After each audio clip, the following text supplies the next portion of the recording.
Romelu Lukaku coming out with Romelu Lukaku explosive comments about Chelsea and Inter Milan. This man just doesn't know when to stop talking, and you know what? I was an idiot for ever saying, let's give him another chance. Idiot. Mauricio Pochettino is getting new powers at Chelsea Football Club. We're going to discuss what these powers are. Are they beneficial for the club? I'm not as positive about this as majority of you are going to be. And finally, there's a myth in football that goes on. You can't have two defenders that are both left-footed playing at the heart of your defense. I don't understand why. We're going to talk about it because there's a realistic opportunity that Chelsea could have Badiashile and Levi Colwill at the heart of their defense. Let's get into it. Welcome to the Kavkas View, brother. Okay, today's video is an insightful one. You clearly enjoyed what the running order is saying. That's why you made it this far. But before we get through this, I need you lot to leave the rent, okay? I need you to hit the like button and hit 1,000 likes on this video. The best way you lot can support me, honestly, a simple like button and subscribe if you're new. Because we are creeping up to 31,000, but we're not doing it. We need another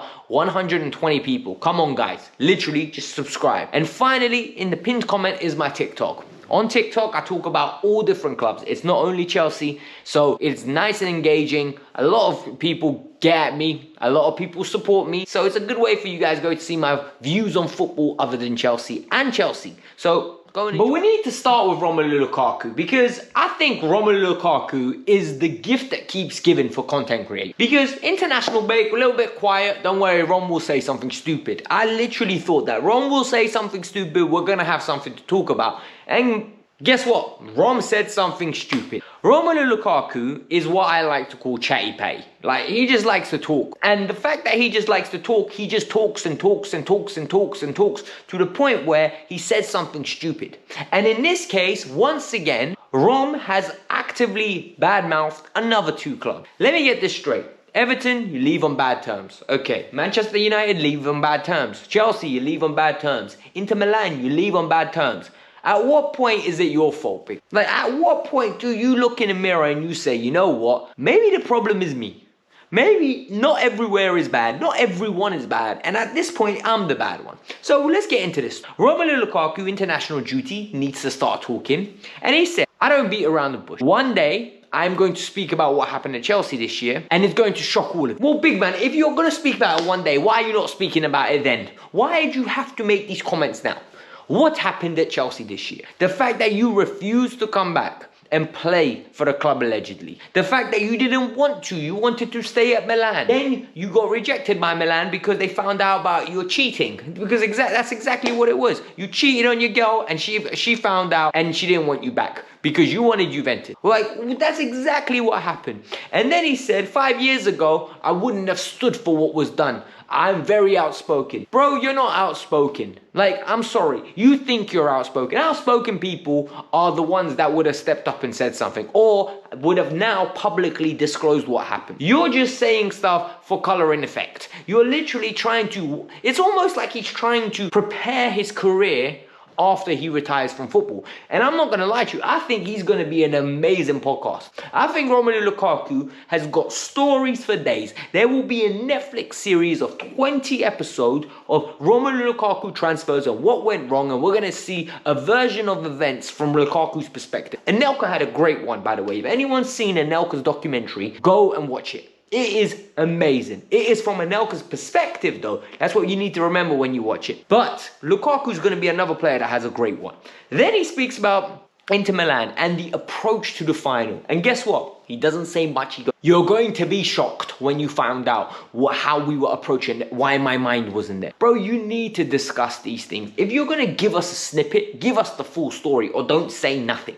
And this is the problem with Lukaku. And I'm an idiot. And I don't say that lightly. Like, I genuinely think I would have got burnt again. Because what did I say? I said, let's give Lukaku another opportunity. I said, Poch, put your arm around him. Tell him, look, Rom, you're a fantastic number 9. You're the number 9 that we need this year. 12 months. Let's rebuild your career. We can do it. You can get us 15 to 20 goals in the Premier League. And most probably would have. But you can't trust this man. And that's the fact of the matter. You cannot trust this man. I was wrong. I am putting my hands up. I'm telling you. You cannot trust him. Because he is like the English weather. 1 minute you're dressing for sunny. The next minute you go out, it's raining, you're like, where's my brolly? That is Romelu Lukaku. 1 minute he's happy, next minute he's unhappy. You don't know how to be around this man. You don't know know how he's going to be on a day-to-day basis, and the quality that he brings in, allegedly, is not good enough to like describe this man's antics. Like, this is 4 or 5 clubs now that we are seeing negative connotations after he leaves. And he is vocal. This isn't like, oh my God, he said this or she said this. This is coming from Lukaku's down. They are bad. Chelsea's bad. Everton's bad. United's bad. Milan's bad. Why are you the only good one, big man? Like, realistically speaking.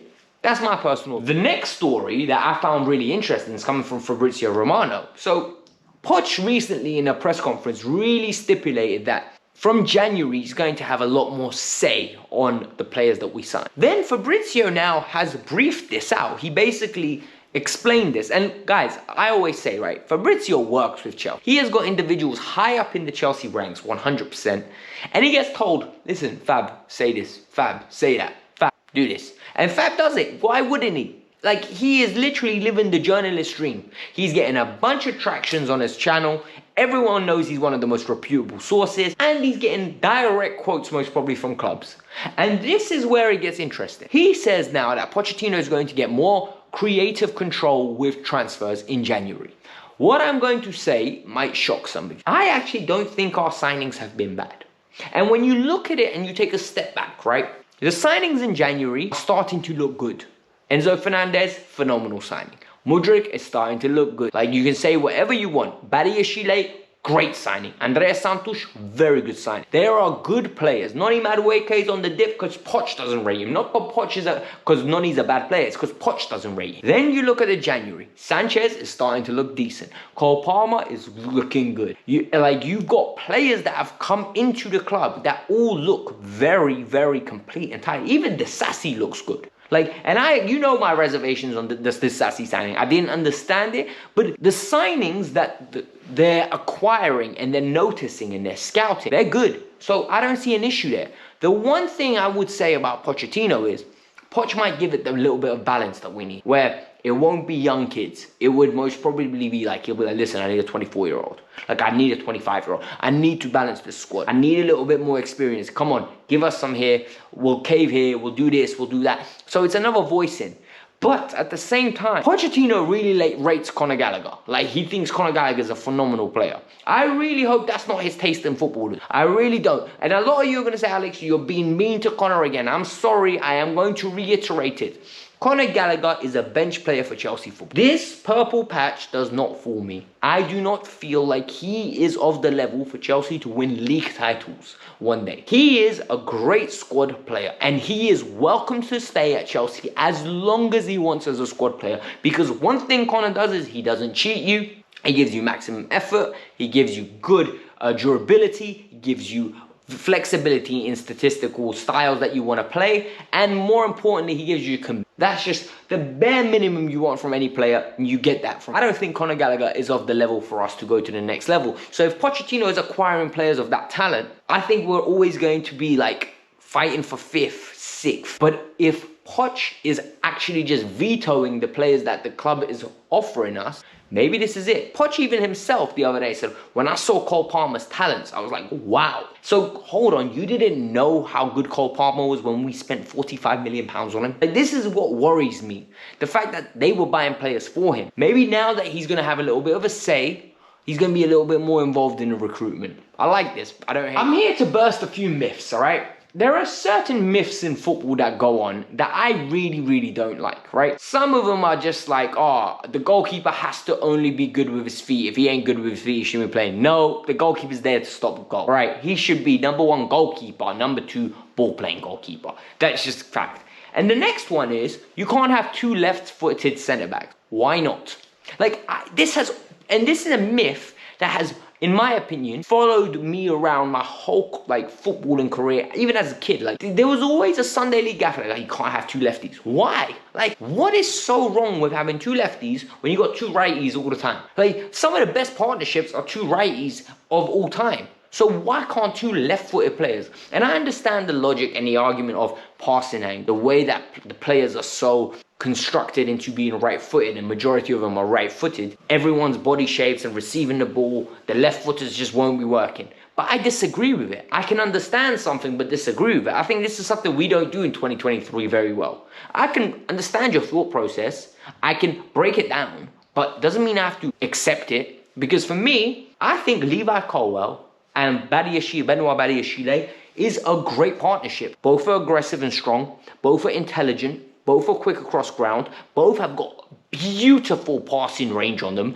Both can receive the ball under pressure. Both can dribble with the ball. And both are aerially very good. Badiashile is an absolute monster. I think people have forgotten who Benoit Badiashile is. Benoit Badiashile, next to Thiago Silva last year, looked top tier. Under Graham Potter, conceding goals was not an issue for this. They were not doing it. Like, we were not conceding too many goals. And Benoit Badiashile was at the heart of that defense. The issues under Graham Potter was we weren't scoring our chances. Familiar? 100%.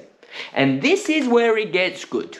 Because for me now, we Colwill and Badiashile that need to form a partnership. Too many people are like, oh, Badiashile, Disasi, Colwill, Disasi. Fofana Colwill, Fofana Badiashile. No, the partnership to build with is Colwill and Badiashile. The reason I say this is I am not fully convinced with Disasi, and you can't trust Wesley Fofana. Fofana might be the best centre-half we have at the club, but you can't trust him because he's always injured. Like, these 3 injuries are not his fault. But the reality is we have to accept that this is a part of him now. So for me, you need to almost prepare for life after Wesley Fofana. As horrible as that sounds like as terrible as that, this is one of the best signings we made in the sense of, I looked at it and I was like, this is a top tier sign. Do you know how good Wesley Fofana is? And then that injury hit again, and then again, and then again. I'm worried. I really am. Guys, this was the Kavkas View. I hope you lot enjoyed this content. I know it's the international break, so I'm here to bring you some entertainment, but more importantly, I'm here to just speak my mind, give you the thoughts that I have about the game. You guys can let me know your thoughts in the comments below. You can subscribe to the channel. Like I said, 125 people to get me to 31,000. It's about time. On TikTok, you know me, that I'm there as well. So hit the like button, subscribe to the channel. Thank you very much. On your way out, make sure you do those things. Bye.